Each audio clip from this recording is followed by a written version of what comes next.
8 minutos tarde. Eso fue todo lo que se necesitó para que Ricardo estallara como una alarma de incendios.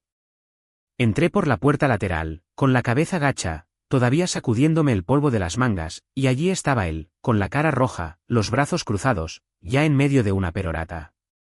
Carlos, increíble. 8 minutos. ¿Sabes quién está en el edificio ahora mismo? El nuevo director ejecutivo. Hoy, de todos los días, y tú entras paseando como un becario a tiempo parcial. Me llamo Carlos. Tengo 42 años. Vivo en Naucalpan, Estado de México, y he trabajado en Tecnosoluciones durante casi 12 años, principalmente limpiando los desastres que este tipo ha causado. Abrí la boca para hablar, quizás para explicarme, pero a Ricardo no le interesaba. Apuntó con un dedo hacia los ascensores. Me haces quedar como un payaso delante de los de corporativo. Sube ahora mismo. Una nota rápida antes de empezar. ¿Cómo va tu día? ¿Y desde dónde te conectas? Me mordí la lengua y lo seguí. No tenía sentido discutir. ¿Qué se suponía que debía decir? ¿Que llegué tarde porque le di mi almuerzo a un tipo que estaba desplomado detrás del muelle de carga? Un hombre de aspecto cansado con botas de punta de acero y una sudadera con capucha manchada de grasa, sin identificación, simplemente sentado allí con esa mirada perdida que se le pone a la gente cuando la vida se los ha estado comiendo vivos. No pidió nada. Simplemente parecía hambriento. Así que le di mi sándwich de pavo y queso manchego en pan integral, preparado por mí mismo como cada día, y le dije, espero que ayude. Eso fue todo. No es que a Ricardo le hubiera importado. Ese tipo podría tropezar con un niño sangrando y gritarle por ensuciar la alfombra. Salimos en el piso 12. Ricardo seguía murmurando sobre las apariencias y la rendición de cuentas, como si alguien aquí lo respetara. Su barriga se tensaba contra el saco ajustado de su traje, la corbata torcida, y el sudor ya se formaba bajo sus brazos. El tipo de persona que pensaba que la autoridad provenía del volumen, no del valor. Mantén la boca cerrada, siseó. Déjame hablar a mí. Cuando entramos en la sala de juntas, estaba abarrotada. Finanzas, recursos humanos, operaciones, todos los altos cargos, y por supuesto Sandra, la marioneta de recursos humanos que seguía a Ricardo como un chihuahua nervioso. Todos se giraron cuando entramos. Ricardo, con su falso paso seguro. Yo, solo un paso por detrás. Pero lo que me dejó helado fue el hombre sentado a la cabeza de la mesa. Traje nuevo, camisa blanca impecable, las mismas botas de punta de acero ahora pulidas, la mirada firme. Era él. El tipo de detrás del edificio, al que le di mi sándwich. A todos anunció Sandra radiante, él es Arturo Garza, nuestro nuevo director ejecutivo. No me senté de inmediato. Ni siquiera respiré. Simplemente me quedé mirándolo un segundo de más, hasta que me miró directamente y asintió levemente. No fue una sonrisa, solo una mirada que decía, me acuerdo. Ricardo no tenía ni idea. Se dejó caer en su silla como si fuera el dueño del lugar. Arturo no dijo nada, solo abrió su bloc de notas, y yo finalmente me senté, con el corazón latiéndome como un tambor. Ricardo se aclaró la garganta como si estuviera subiendo a un escenario de Broadway. Luego se lanzó, con los brazos abiertos, el rostro iluminado con un encanto falso. Hemos construido una cultura de sinergia aquí en Tecnosoluciones, dijo, arrastrando la palabra, sinergia, como si supiera a algo caro. Colaboración interfuncional, liderazgo sobre el terreno, flujos de trabajo integrados. Este equipo no solo cumple con las expectativas, innovamos a través de la adversidad. Nadie dijo una palabra, ni siquiera una tos. Ricardo se dio cuenta. Y este tipo de aquí me dio una palmada en el hombro con su mano carnosa, lo suficientemente fuerte como para que me inclinara hacia adelante en mi asiento. Carlos ha sido fundamental. Un verdadero hombre para todo. Bueno para la talacha. ¿Talacha? Miré la mesa, con la mandíbula apretada. Yo había escrito el marco de operaciones que todavía usaban. Reconstruí el plan de lanzamiento de nuestro software insignia cuando Ricardo arruinó el primero. Yo había sido el que se quedaba hasta tarde, tapando agujeros que él juraba que no existían. Pero sí, la talacha. Arturo permaneció quieto, con las manos cruzadas. No tomó ni una sola nota, solo observaba.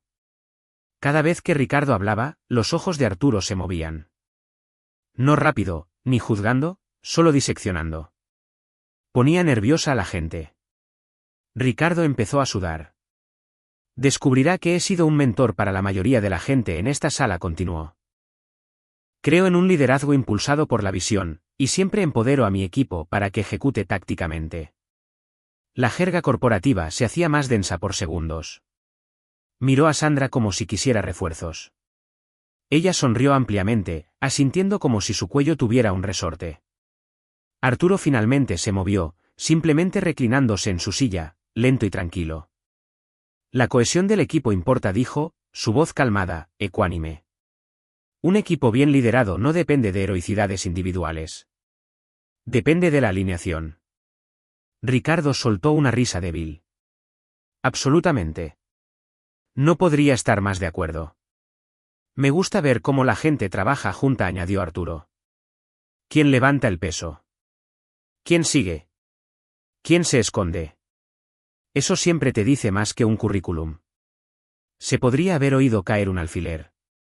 Ricardo se removió en su asiento, tirando del cuello de su camisa.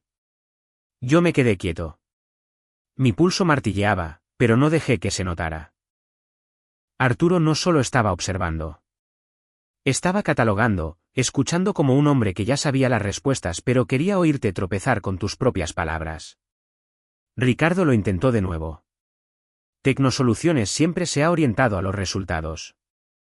Yo me aseguro de que los engranajes giren, de que se cumplan los plazos, de que se respeten los presupuestos. Arturo levantó una ceja. Interesante metáfora.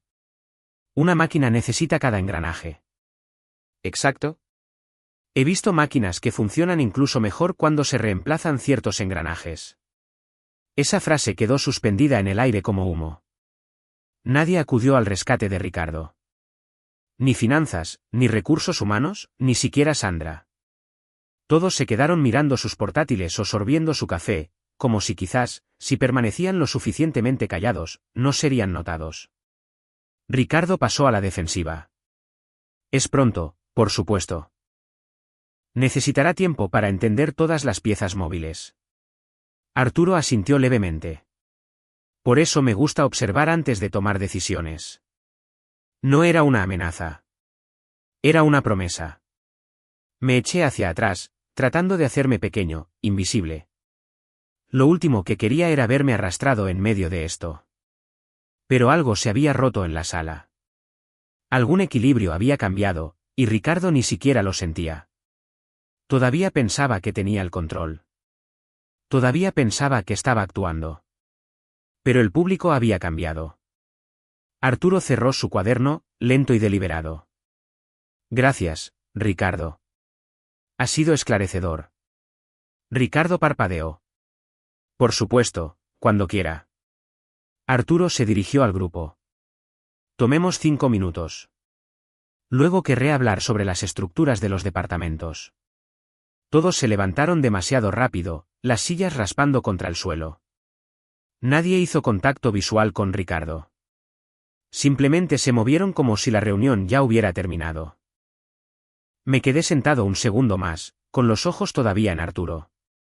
Me miró de nuevo, tranquilo, firme, y asintió levemente. Esta vez, le devolví el gesto. Cuando volvimos del descanso, nadie hablaba. La gente entraba lentamente, en silencio, como si estuvieran entrando a un tribunal, no a una reunión. Arturo estaba de pie junto a la pizarra blanca. Sin diapositivas, sin gráficos, solo un marcador en una mano y una copia impresa del organigrama en la otra. Colocó el papel y rodeó un nombre con el marcador, un grueso círculo negro a su alrededor como un objetivo. Ricardo Jiménez, director de operaciones. Luego se giró hacia Ricardo y preguntó, sin rodeos, ¿qué haces exactamente aquí? Se podía sentir como toda la mesa se congelaba. Ni una tos, ni la vibración de un teléfono, solo 20 personas fingiendo tomar notas mientras sus oídos ardían. Ricardo se rió. Demasiado fuerte, demasiado forzado. Bueno, superviso las operaciones diarias, por supuesto. Me aseguro de que los departamentos permanezcan alineados. Presupuestos, logística, cumplimiento de proveedores, coordinación interdepartamental. Ese es mi fuerte. Arturo asintió lentamente. De acuerdo, probemos de otra manera. Lo miró directamente. Si dejaras de venir mañana, ¿qué dejaría de funcionar? Ricardo abrió la boca y luego la cerró. Lo digo en serio, continuó Arturo, tan tranquilo como si estuviera preguntando por el tiempo. ¿Qué, específicamente, se vendría abajo? Ricardo se removió en su silla, su mano temblando cerca de su portátil. Bueno, quiero decir, estoy metido en muchas cosas. Soy un facilitador. Empodero a mi gente para... Arturo lo interrumpió sin levantar la voz. No estoy pidiendo filosofía. Estoy pidiendo impacto, tangible, hoy. Si desaparecieras mañana, ¿qué se detiene? Mis ojos permanecieron fijos en la mesa de conferencias. No me moví, no parpadeé. Ricardo lo intentó de nuevo. Los contactos con proveedores, principalmente. Soy la cara visible de varias relaciones clave. Algunas con el gobierno federal, otras a nivel estatal, asociaciones estratégicas. ¿Qué proveedores? La mandíbula de Ricardo se crispó. Bueno, Datalink México por ejemplo, y los contratos de envío, además apruebo los informes finales para la alta dirección de finanzas. Arturo miró a Sandra. ¿Necesitan su aprobación para cerrar los informes financieros? Ella negó con la cabeza rápidamente. No, le ponemos en copia, pero finanzas hace las aprobaciones. Ricardo no. Gracias. Sandra se puso pálida y bajó la vista a sus notas. Arturo se volvió. Entonces, finanzas no. Contratos con proveedores. ¿Los redactas tú? No, murmuró Ricardo. Legal se encarga de eso, pero yo negocio. Arturo se dirigió al jefe de adquisiciones. ¿Involucran a Ricardo en esas negociaciones? El tipo parecía un ciervo deslumbrado por los faros. A veces dijo con cuidado. Solo si el asunto escala. Arturo sonrió cortésmente. Entonces, si Ricardo desapareciera mañana, ¿seguirían cerrando tratos? Sí. Silencio de nuevo. Lo sentí entonces. Ese lento desenredo dentro de mi pecho. Años de morderme la lengua, de tragar órdenes, de cubrir errores, de hacer turnos dobles para asegurarme de que sus números no se hundieran. Todo eso. Empezó a consumirse como grasa en una sartén. Ricardo se quedó rígido, con la boca entreabierta, buscando algo a lo que aferrarse. Arturo dejó que el silencio se asentara. No presionó más. No lo necesitaba. Después de un largo momento, se alejó de la pizarra. Gracias por la claridad. Tengo algunas revisiones de organigrama más que hacer. Programaré reuniones individuales con los líderes de departamento esta semana. Nadie hizo una pregunta. Nadie objetó. Luego Arturo añadió, casi como una ocurrencia tardía, comenzaremos las auditorías departamentales el próximo lunes, solo para alinear la estructura con el impacto. Ricardo asintió como si estuviera de acuerdo con la idea, pero pude verlo en sus ojos. Estaba tratando de hacer los cálculos, tratando de averiguar cuán malo podría llegar a ser esto. La reunión terminó rápido. Las sillas rasparon, la gente salió disparada. Ni siquiera Sandra se quedó atrás. Ricardo se quedó cerca de la puerta, mirando el organigrama como si lo hubiera traicionado. Como si el nombre rodeado en negro hubiera salido de la nada. Pasé a su lado sin decir una palabra. Esa noche, después de cenar, estaba enjuagando mi recipiente de almuerzo, el que se suponía que debía contener mi sándwich, cuando mi teléfono vibró. De Arturo Garza, asunto, memorando de transición. Carlos, me gustaría que prepararas un breve memorando interno documentando las responsabilidades operativas principales, por si ocurrieran cambios en la dirección. Por favor, incluye lo que funciona, lo que no, y lo que fallaría si se descuidara. Sé honesto. Nada formal. Con viñetas es suficiente. Aprecio tu tiempo, Arturo.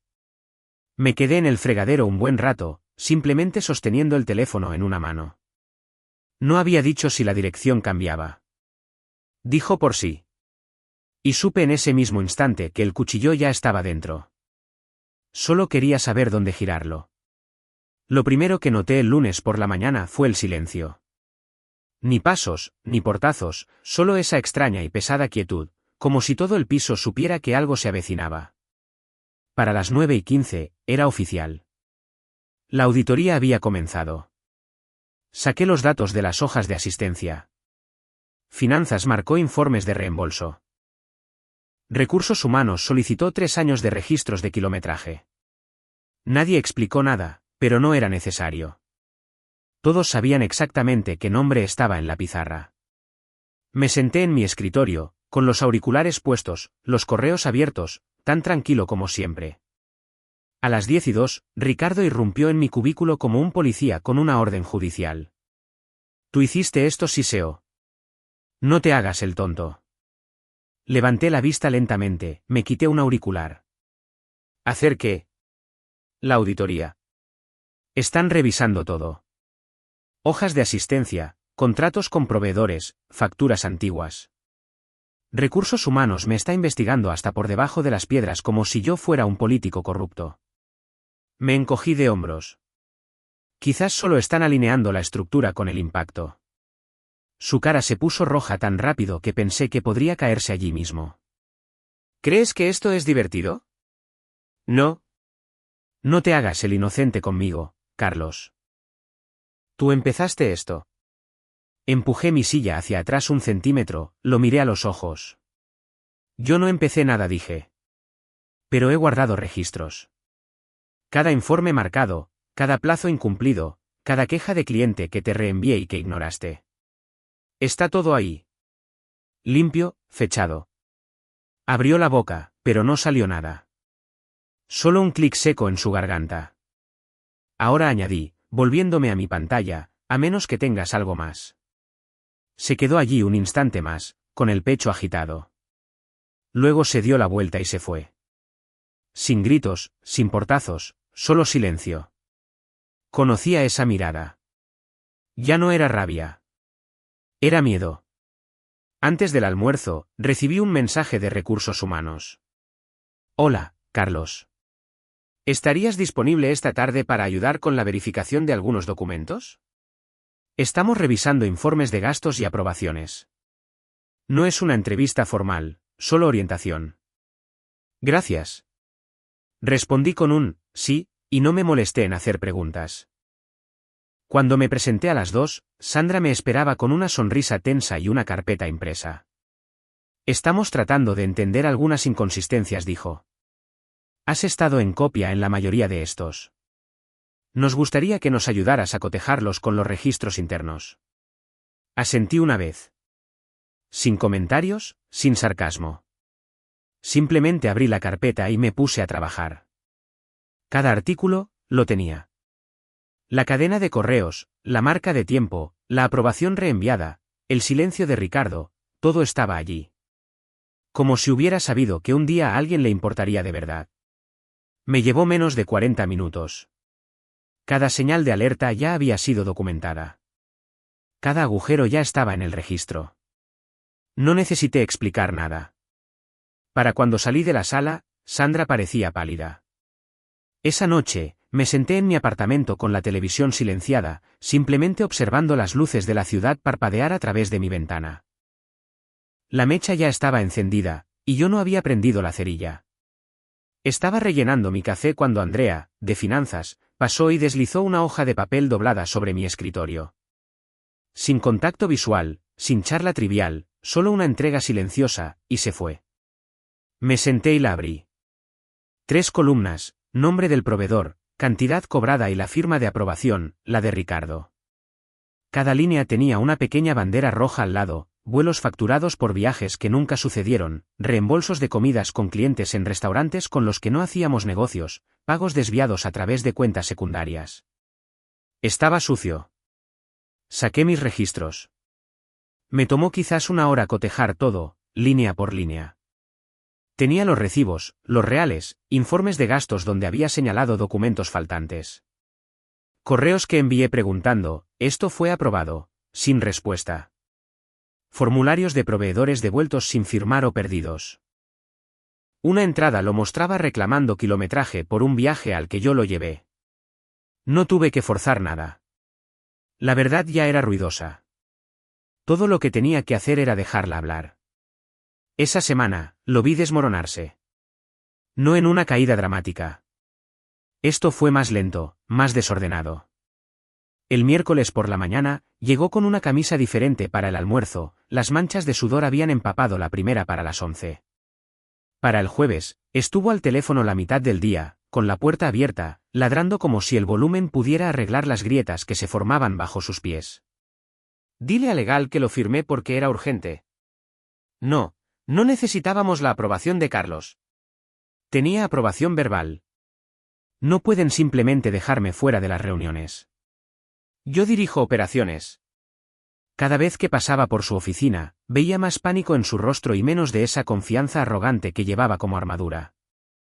El viernes por la tarde, mi bandeja de entrada recibió un mensaje de Arturo Garza. Asunto: planificación de contingencia. Carlos, por favor prepara una breve lista de tus responsabilidades críticas, incluyendo procesos, riesgos y puntos de fallo. Asume que la transición es inminente. Aprecio tu precisión. Arturo. Sin rodeos, sin disculpas. Directo al grano. Me gustaba eso de él. Abrí un documento en blanco, respiré hondo y empecé a escribir. Asunto: resumen de transición operativa.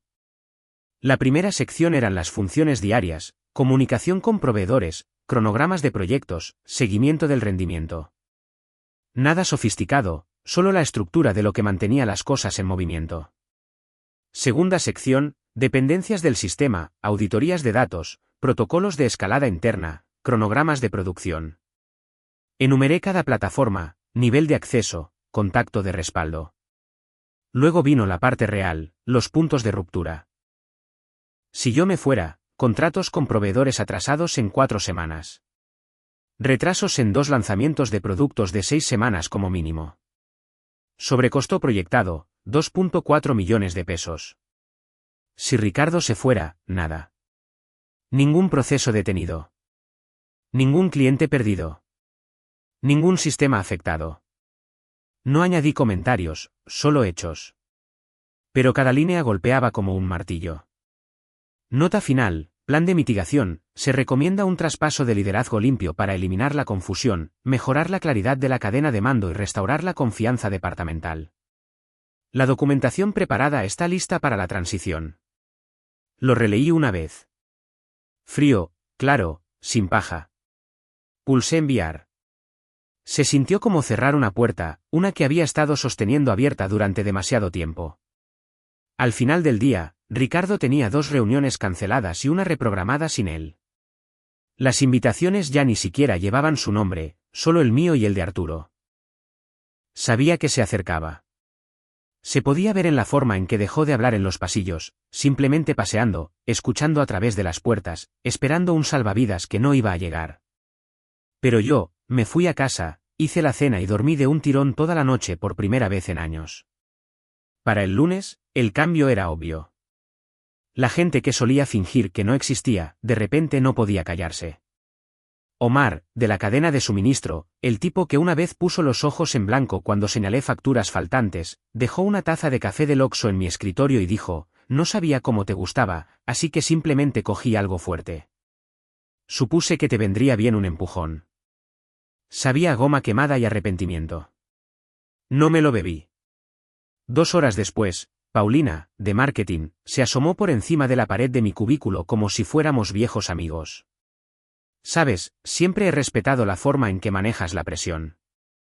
Eres tan constante. Ella solía pedirme que le reenviara documentos que ya le había enviado 2 veces. Esa tarde, deslicé una nueva nota adhesiva debajo de mi teclado. Con un Sharpie negro, escribí: cuando cambiaron de bando. Luego le puse la fecha. Ricardo todavía estaba técnicamente a cargo, pero nadie le decía nada. Ya no estaba en las invitaciones, no hablaba en las reuniones diarias. Lo pillé 2 veces fuera de reuniones a puerta cerrada, fingiendo revisar su teléfono pero escuchando claramente. Caminaba por los pasillos más despacio ahora, como si contara quién asentía primero. La gente evitaba el contacto visual como si la culpa pudiera contagiarse. El miércoles, volvía de la sala de descanso cuando Elena me interceptó cerca de la escalera. Parecía nerviosa, con las manos apretadas, los ojos inquietos. Oye, dijo. ¿Tienes un segundo? Claro. Miró a su alrededor. Solo quería darte las gracias por aquello del año pasado. Cuando Ricardo me gritó por esa presentación y tú asumiste la culpa. Lo recordaba. No fue gran cosa en ese momento. Ella era nueva. Él estaba equivocado. Intervene. No tenías que haberlo hecho, añadió. Me hizo la vida imposible durante semanas después de eso. Pero tú siempre me trataste como a una persona, como si no fuera desechable. Eso me golpeó más fuerte de lo que esperaba. Atravesó todo el ruido. El café, los cumplidos falsos, la adulación silenciosa. Esto no era política. Esto era real. Asentí levemente. No eres desechable, Elena. Nadie debería tener miedo de hacer su trabajo. Ella sonrió y luego se fue. Sin segundas intenciones, sin un propósito oculto, solo honestidad. Me quedé allí un buen rato, viendo los números del ascensor bajar. La oficina estaba casi vacía, solo unas pocas pantallas todavía encendidas, el sistema de climatización zumbando en el techo y esa quietud hueca de la noche que siempre hacía que el lugar pareciera más grande de lo que era. Estaba guardando mi portátil cuando lo oí detrás de mí. Carlos. Me giré. Ricardo estaba en el umbral, como si no supiera si entrar o huir. Parecía más pequeño de alguna manera. La misma colonia barata, pero el aroma ya no se extendía. ¿Tienes un minuto? Me volví a sentar. Claro. Entró y cerró la puerta tras de sí.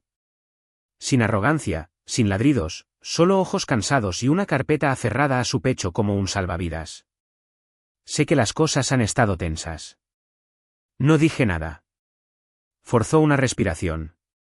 Mira, tenemos esa revisión de liderazgo mañana por la mañana. Y yo solo. Realmente necesitaría tu ayuda. Levanté una ceja. ¿Con qué? Sonrió como si estuviéramos compartiendo una broma. Conoces la estructura mejor que nadie. El organigrama, las dependencias, todo ese material administrativo de operaciones. Si me ayudas a explicarlo de manera clara, quiero decir, creo que podemos demostrarle a Arturo que el equipo es sólido, que funciona. Lo miré fijamente. Continuó. Siempre me has cubierto las espaldas, Carlos. Tú eras el que mantenía todo en marcha. Demonios, lo dije en la última reunión. Eres fiable, inteligente. Has sido más que un simple apoyo. Has sido un socio. Una larga pausa se extendió entre nosotros. Vamos, añadió. No dejes que este lugar me coma vivo. Esa última frase sonó diferente. No porque me sintiera mal no lo hacía, sino porque fue la primera vez que abandonó el personaje. Por una fracción de segundo, sonó humano. Me levanté lentamente y me colgué la mochila al hombro. Ya les dije la verdad, dije. Parpadeó. ¿Qué? Se la he estado diciendo durante años. Cada vez que te envié una advertencia, cada vez que señalé algo turbio, cada plazo que no cumpliste y que yo cubrí, lo documenté todo. No tuve que decir nada nuevo.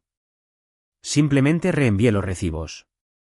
Parecía que quería discutir, pero no le salieron las palabras.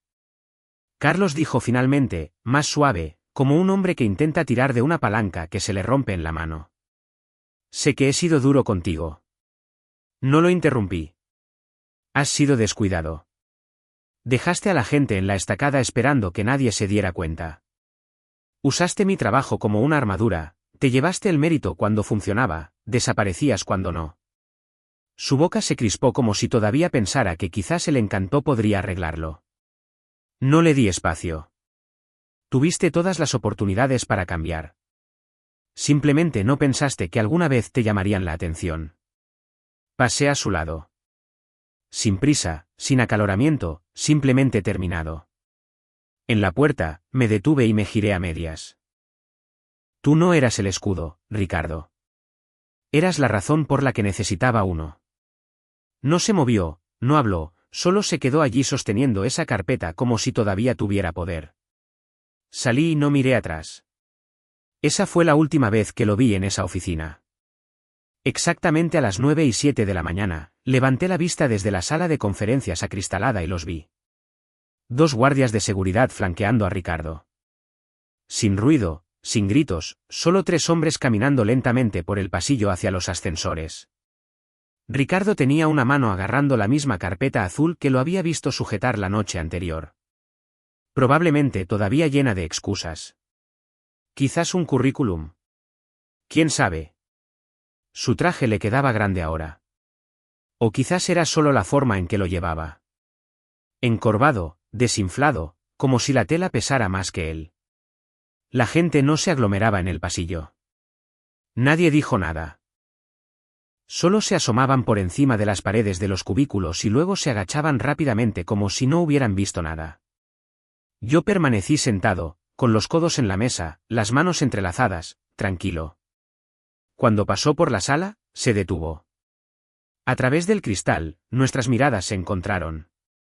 No me miró con rabia, no suplicó, solo me miró como si quizás yo asintiera o lo saludara o le diera algo para suavizar el golpe. No lo hice. Sostuve su mirada hasta que finalmente él apartó la vista. Entró en el ascensor sin decir una palabra. Las puertas se cerraron. ¿Hecho? Me recliné en la silla y exhalé por la nariz. Silencioso, controlado. Unos minutos después, la puerta de la sala de conferencias se abrió. Arturo entró con una taza de café negro y un bloc de notas impreso. No tenía prisa, simplemente se movía como si todo estuviera programado. Se sentó frente a mí, sacó un bolígrafo y asintió una vez. Empecemos. Deslicé la carpeta de manila sobre la mesa, la que tenía la etiqueta, hoja de ruta de transición, en letras negras y gruesas. Esta era la que había estado actualizando pieza por pieza durante semanas.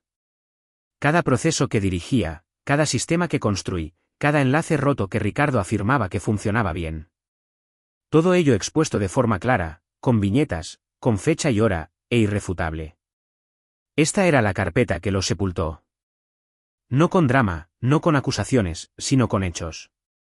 Silenciosos, fríos, permanentes. Arturo no la abrió de inmediato, solo apoyó la mano encima y asintió levemente, como si ya supiera lo que había dentro. Luego me miró. ¿Estás bien?, preguntó. No respondí de inmediato, solo me encogí de hombros ligeramente. Estoy listo. Esa era la verdad. Ya no estaba enfadado. No estaba tenso. No estaba esperando que alguien más lo arreglara. Esta vez, yo era la solución. Una semana después, entré en la sala de conferencias del piso 12 y no esperé a que me dijeran dónde sentarme. La silla de Ricardo estaba vacía, así que la ocupé. Sin placa, sin desfile, solo un lunes por la mañana normal y una silla que no significaba nada hasta ahora. La sala se sentía diferente, no más ruidosa, solo más clara, como si todo el ruido se hubiera drenado y alguien finalmente hubiera abierto una ventana. En la pizarra blanca frente a mí estaba el nuevo organigrama. Sin capas de humo y espejos, sin créditos ocultos, sin líneas de puntos para proteger egos frágiles. Solo nombres, roles, una estructura limpia. En el centro, el mío, Carlos Rojas, jefe de operaciones. No enterrado en una esquina, no plegado bajo, soporte. Justo en el medio, donde pertenecía. Me recliné y abrí una bolsa de papel marrón de mi mochila. Saqué un sándwich de pavo. Pan integral, queso manchego, mayonesa ligera, nada especial. Unos minutos después, entró Arturo. El mismo caminar tranquilo, la misma energía pragmática. Vio el sándwich antes de sentarse y sonrió. ¿Te acordaste? Guardo registros, dije. Asintió y sacó su tableta. ¿Estás listo? Desenvolví el sándwich y le di un bocado antes de responder. Sí, vamos a ello. Y eso fue todo. Sin Ricardo irrumpiendo, sin créditos robados, sin tonterías sobre visión y sinergia, solo 2 personas sentándose a hacer el trabajo. Arturo hacía preguntas inteligentes. Yo daba respuestas directas. Avanzamos por la hoja de ruta como profesionales. No como jefes, ni en juegos de poder, solo trabajo. En algún momento, levanté la vista de mis notas y vi a Arturo observándome. No juzgando, solo siguiendo. Ese momento se sintió diferente. No estaba comprobando si yo sabía lo que hacía. Él ya lo sabía. Y por primera vez en años, no estaba cubriendo a nadie, ni haciéndome pequeño, ni preparándome para las consecuencias. Simplemente era visto. No celebrado, ni puesto en el centro de atención, solo reconocido. Y, sinceramente, eso era mejor.